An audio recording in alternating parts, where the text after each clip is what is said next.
In the last lecture we have seen scalar product.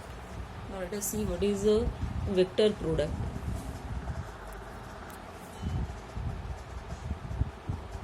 Scalar product में हम देख चुके हैं, अगर दो वेक्टर्स को मल्टीप्लाई किया जाए और रिजल्ट ऑफ मल्टीप्लिकेशन एक स्केलर क्वांटिटी हो तो प्रोडक्ट स्केलर प्रोडक्ट कहलाता है. फॉर एग्जांपल फोर्स वेक्टर को अगर डिस्प्लेसमेंट वेक्टर से मल्टीप्लाई किया जाए तो हमें वर्क डन मिलेगा which is a scalar quantity.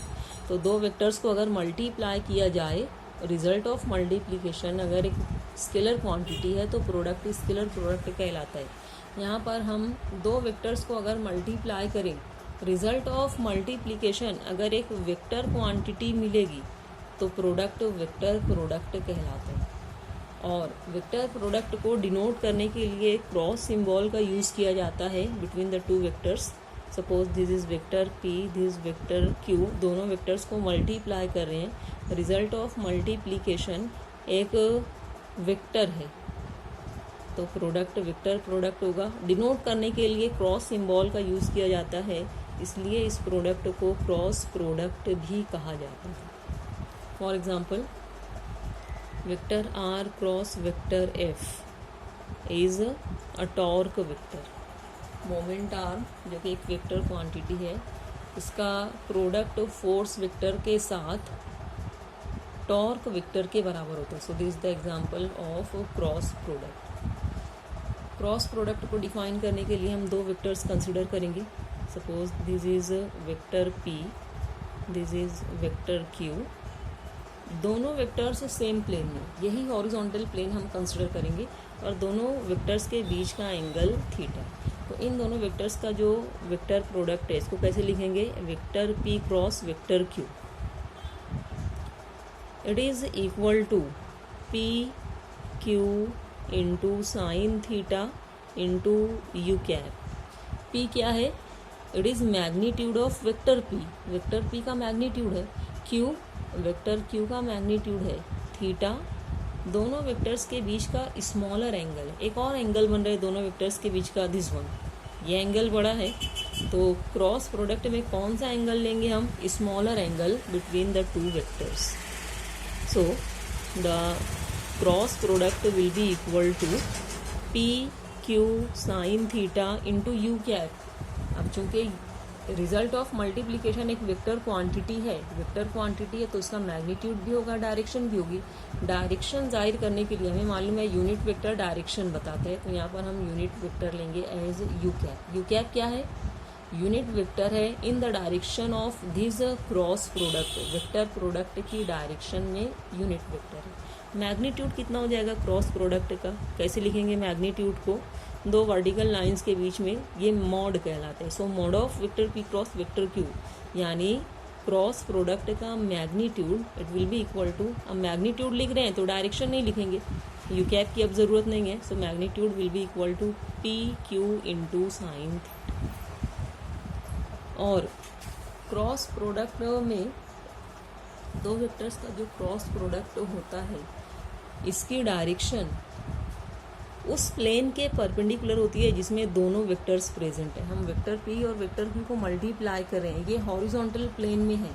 Suppose ये XY प्लेन में है तो इन दोनों का जो प्रोडक्ट होगा उसकी डायरेक्शन इस प्लेन के परपेंडिकुलर होगी. It will be perpendicular to the plane containing the two vectors. तो अगर वेक्टर P और वेक्टर Q हॉरिजॉन्टल प्लेन में है तो ये प्लेन के परपेंडिकुलर डायरेक्शन में इन दोनों का वेक्टर प्रोडक्ट होगा. मैग्नीट्यूड क्या हो जाएगा? Magnitude of the cross product will be product of magnitudes of the two vectors P into Q. P और Q दोनों वेक्टर्स के मैग्नीट्यूड्स हैं. P into Q it is the product of magnitude of the two vectors into sine theta, where theta is the smaller angle between them. तो vector product या cross product को हम define करेंगे as the magnitude of the cross product is equal to the product of magnitudes of the two vectors into sine of the smaller angle between them, and the direction of the cross product is given by right hand thumb rule or right handed screw rule.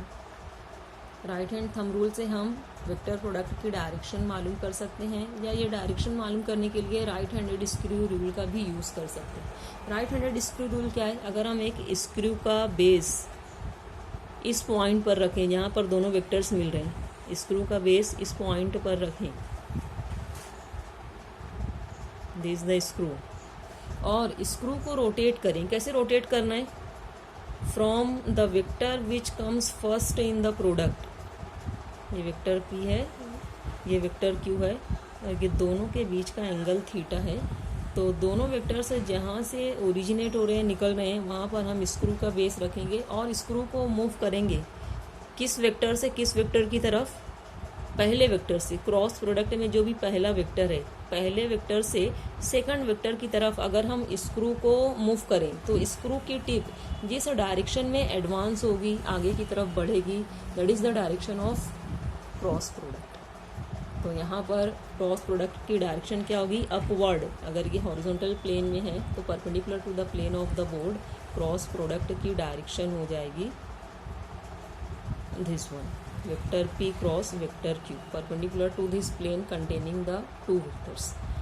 अगर इस product में हम vectors का order change कर दें, इसको हम लिखें as vector Q cross vector P, तो मैग्नीट्यूड कितना होगा इस क्रॉस प्रोडक्ट का? Q पहले वेक्टर का magnitude into P second vector का मैग्नीट्यूड इंटू साइन थीटा। अभी भी हम एंगल दोनों वेक्टर्स के बीच में जो स्मॉल एंगल बन रहे यही एंगल लेंगे। This the vector P, this the vector Q and this the angle between them. तो हम अब प्रोडक्ट लिख रहे हैं as vector Q cross vector P, दोनों के बीच का एंगल वही है।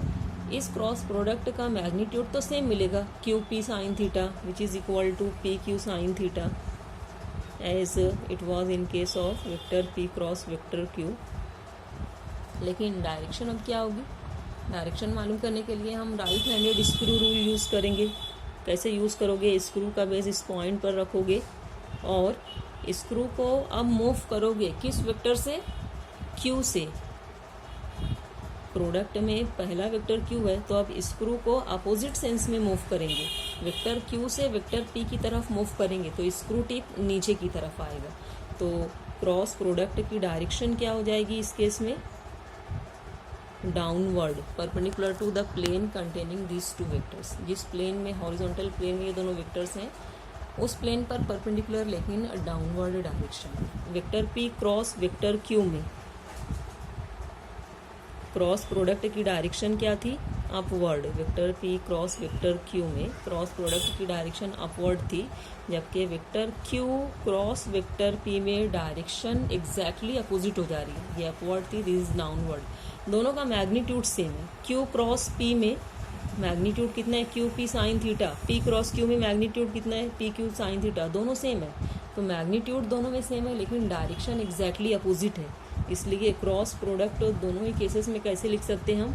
Vector P cross vector Q equal to minus vector Q cross vector P। We can write vector P cross vector Q has same magnitude as vector Q cross vector P।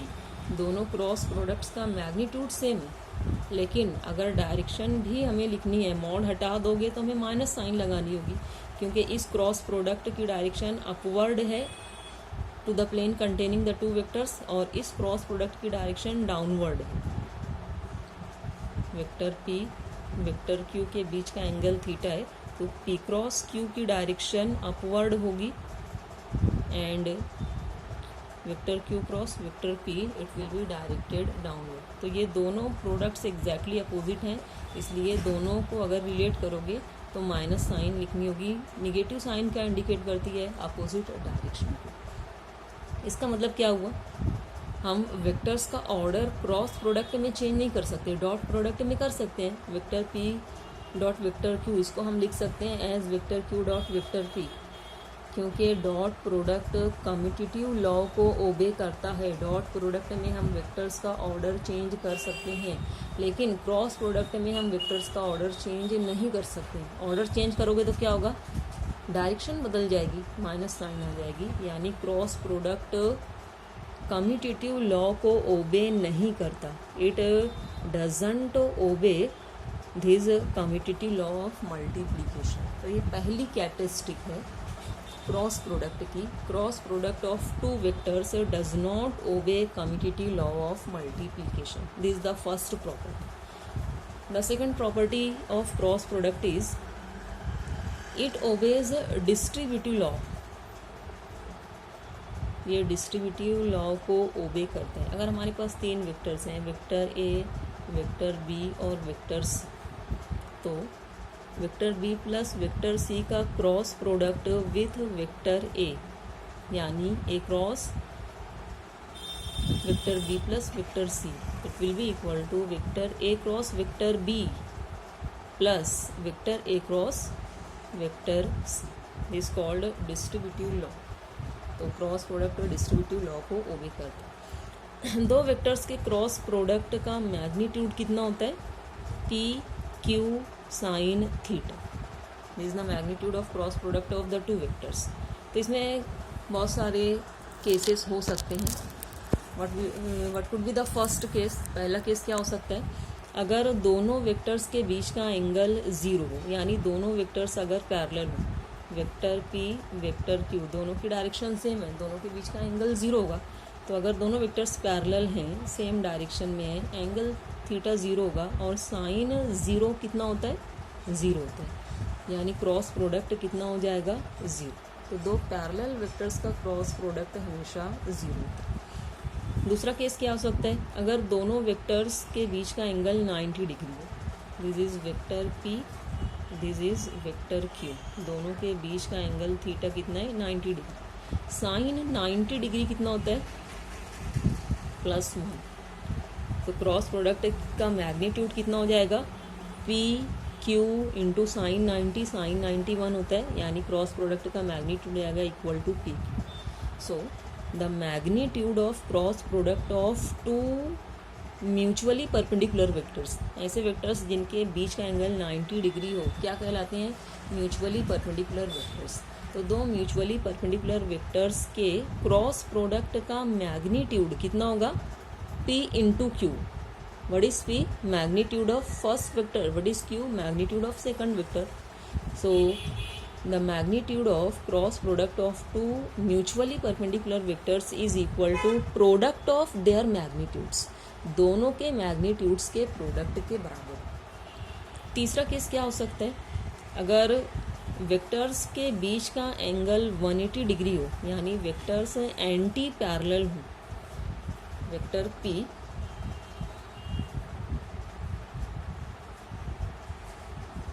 इस direction में, vector Q की direction exactly opposite है, anti parallel है. Angle कितना हो जाएगा? 190 degree. ये vector P है, ये वेक्टर Q है. टोटल एंगल 180 डिग्री हो जाएगा. तो अगर वेक्टर्स एंटी पैरेलल हों तो एंगल थीटा 180 डिग्री होगा. साइन 180 की वैल्यू कितनी होती है? 0. Sine 180 is 0. तो साइन 180 की वैल्यू 0 पुट करोगे तो मैग्नीट्यूड हो जाएगा P Q इंटू 0 0. तो दो एंटी पैरेलल वेक्टर्स का क्रॉस प्रोडक्ट हमेशा 0. यूनिट वेक्टर्स के लिए क्रॉस प्रोडक्ट क्या होगा? X, Y और Z डायरेक्शन में यूनिट वेक्टर्स हमें मालूम है. This is X axis. X axis की डायरेक्शन में यूनिट वेक्टर क्या कंसिडर करते हैं? I cap. This is Y axis. Y axis की डायरेक्शन में यूनिट वेक्टर जे कैप. ये जेड एक्सिस है, इसकी डायरेक्शन में यूनिट वेक्टर के कैप. तो I cap cross I cap कितना होगा? एंगल 0 होगा. दोनों यूनिट वेक्टर्स एक्स डायरेक्शन में ही हैं, दोनों के बीच का एंगल 0 होगा. और अगर वेक्टर्स सेम डायरेक्शन में हैं तो साइन 0 0 होता है, यानी मैग्नीट्यूड कितना हो जाएगा? 0. तो I cap cross I cap या जे कैप क्रॉस जे कैप या के कैप क्रॉस के कैप 0. आई कैप क्रॉस जे कैप की वैल्यू कितनी होगी? आई कैप क्रॉस जे कैप मैग्नीट्यूड हो जाएगा. पहले मैग्नीट्यूड मालूम कर लेते हैं. आई कैप यूनिट वेक्टर है एक्स डायरेक्शन में, मैग्नीट्यूड कितना होगा 1 इंटू दूसरे वेक्टर का मैग्नीट्यूड जे कैप, ये भी यूनिट वेक्टर है, मैग्नीट्यूड 1 इंटू 1 यानी मैग्नीट्यूड हो जाएगा 1। अगर हम डायरेक्शन भी लें तो डायरेक्शन क्या होती है क्रॉस प्रोडक्ट की, जिस प्लेन में दोनों वेक्टर्स हैं उसके परपेंडिकुलर। अगर ये एक्स वाई प्लेन में हैं आई और जे कैप, तो उसके परपेंडिकुलर प्लेन कौन सी होगी, उसका परपेंडिकुलर डायरेक्शन क्या होगा जेड एक्सिस, और जेड एक्सिस की डायरेक्शन में यूनिट वेक्टर कितना है के कैप।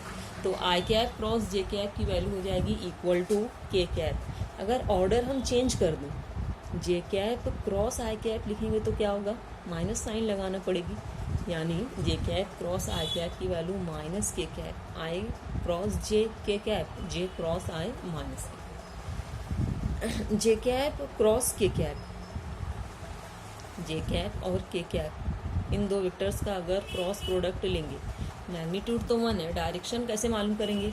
अब ये दोनों vectors X Y Z plane में हैं, इसकी परपेंडिकुलर डायरेक्शन कौन सी है एक्स एक्सिस की, और एक्स एक्सिस की डायरेक्शन में यूनिट वेक्टर क्या है आई कैप। तो जे कैप क्रॉस आई कैप की वैल्यू, जे कैप क्रॉस के कैप की वैल्यू आई कैप के बराबर होगी। ऑर्डर अगर चेंज करते हो, के कैप क्रॉस जे कैप अगर लिखोगे तो माइनस साइन लगानी होगी, क्योंकि ये कम्यूटेटिव लॉ को ओबे नहीं करता है, it will B minus I cap. अगर जे कैप क्रॉस के कैप इन दो वेक्टर्स का क्रॉस प्रोडक्ट लोगे, जे कैप सॉरी के कैप और आई कैप, के कैप क्रॉस आई कैप, के कैप जेड एक्सिस की डायरेक्शन में यूनिट वेक्टर है, आई कैप एक्स एक्सिस की डायरेक्शन में यूनिट वेक्टर है। दोनों वेक्टर्स कौन सी प्लेन में है, हॉरिजॉन्टल एक्स जेड प्लेन में है। तो क्रॉस प्रोडक्ट की डायरेक्शन क्या होगी, इस प्लेन के परपेंडिकुलर, परपेंडिकुलर डायरेक्शन क्या है वाई एक्सिस की, और इस डायरेक्शन में यूनिट वेक्टर है जे कैप। तो K cap cross I cap J cap के बराबर है। ऑर्डर अगर चेंज करते हो, इसको I cap cross K cap लिखोगे तो माइनस साइन लगाना होगी, that is it will be equal to minus J. तो ये इक्वेशंस याद रखनी है। आगे नेक्स्ट प्रॉपर्टी में क्रॉस प्रोडक्ट की इन इक्वेशंस का यूज होगा।